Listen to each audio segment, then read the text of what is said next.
Bah, ça me rassure que les parents se remettent en question aussi dans leur façon d'accompagner leurs enfants. Donc oui, c'est rassurant.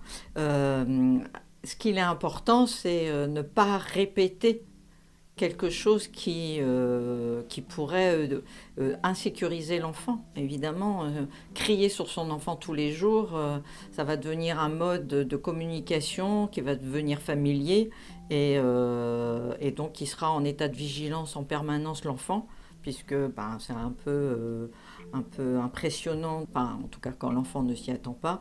Donc ça va créer chez lui un état de vigilance. Donc c'est plutôt la répétition.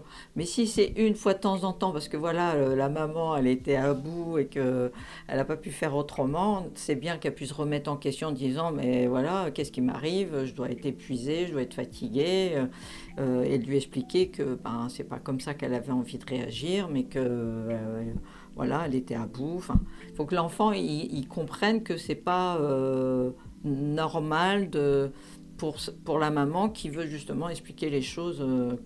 Enfin, en tout cas, il faut montrer la réalité des choses parce qu'on ne peut pas cacher le parent quand il s'est mis en colère, il s'est mis en colère. Voilà, ça peut arriver. Mais ne pas culpabiliser, de dire je suis un démon, c'est horrible. Il faut juste que ce soit pas répétitif, quoi. Voilà ce que j'aurais envie de dire.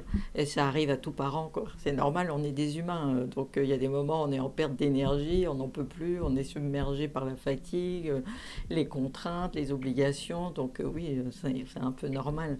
Ça voudrait dire qu'on veut être parfaite, quoi, qu'on veut être une sainte. Être parent, ben, ça va être vite la désillusion, quoi. On va se dire, oh là là, quand on est sur le terrain, c'est compliqué d'être parfait, quoi. C'est pas possible. Donc voilà, c'est juste essayer d'éviter que ce soit répétitif, quoi. Ok. Donc le parent, il faut qu'il se ressource.